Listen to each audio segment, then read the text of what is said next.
my friend from way back when I first went out to Hollywood, since I hadn't finished college, a good friend of mine who was the younger brother of somebody where I was invited to for weekends in Connecticut, which is very nice for a young girl to have someplace to go like Connecticut. And had a mad crush on me, and he wanted me to wait for him. He said, wait till I graduate, I've got to graduate. I said, well, I like you, but I'm not in love with you. Finally, he said, all right. Remember, there were beads of perspiration on his lip, and we were drinking Manhattans. I don't know if anybody ever drinks Manhattans, but you could twirl the glass, you know. And he said, okay, go ahead, be a star, be the biggest star there is. Someday, I'm going to be able to hire you and fire you. Well, guess what? We kept in touch. I had children, he had children.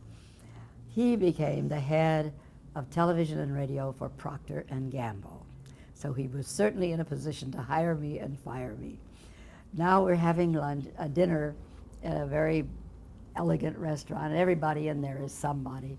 And he's saying, well, now what? I said, well, you know, I just finished this theater. He said, I know, but it closed out of town.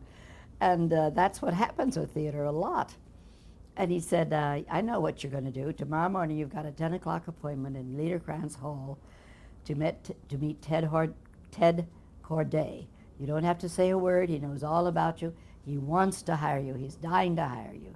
He said, you're going to go there, and they want to hire you, but they have a strange thing there. The Erna Phillips, who really created soap opera, you know, she's a grande dame. She lives in Chicago. She wants to see you on the air next to the person that they want to cast you opposite. She doesn't want to meet you. She doesn't want to hear an audition. She doesn't want to know anything about you. She just wants to see how you look and if she thinks that's a good match. Well, now I have just come from California. I have never done anything but be a leading lady in a movie, or the second lead, but I certainly have not ever done an under 5, for heaven's sakes. And we're told if you ever do an under 5, they'll never use you for anything else. You've absolutely ruined yourself. What's an under 5? Well, only it's like an extra, under 5 lines. And I was really torn. I thought, oh my God, if anybody sees me, I'll be ruined.